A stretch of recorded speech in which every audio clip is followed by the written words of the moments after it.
Koffi Olomidé versus Fally Ipupa, le maître est tombé, l'élève est devenu roi. Une réalité que certains s'efforcent encore de dénier. Clarifions les choses. Koffi Olomidé est indiscutablement une légende vivante de la musique congolaise. Cependant, Fally Ipupa, lui, est en train d'écrire une nouvelle page de l'histoire musicale.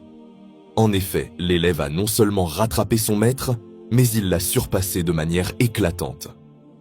Il est vrai que Koffi a découvert Fally et l'a guidé dans ses débuts. Ce qu'il n'avait pas anticipé, c'est que ce protégé allait connaître une ascension fulgurante, le plaçant dans l'ombre de sa propre gloire. En 2025, il est clair que la compétition n'existe plus entre eux. Ils évoluent dans des sphères radicalement différentes.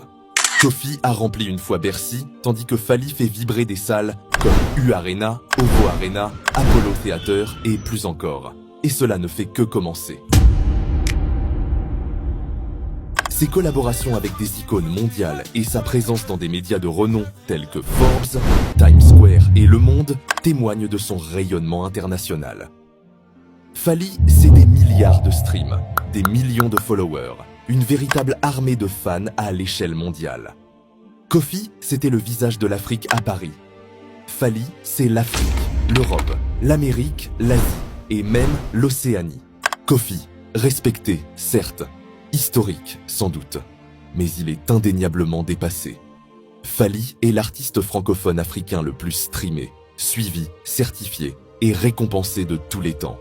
Et surtout celui qui a joué plus de stades, salles et concerts en carrière, sollicité par des personnalités influentes, allant des présidents américains, français, africains, aux marques de luxe. Fally incarne le rêve africain.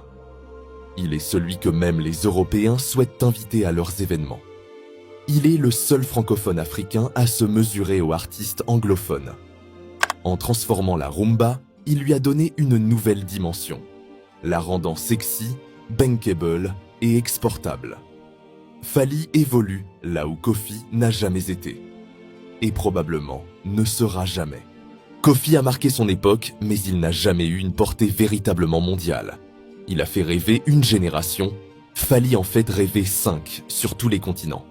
Il est difficile d'admettre cela pour les nostalgiques, mais il est temps de reconnaître. Fally Ipupa a brisé le plafond de verre.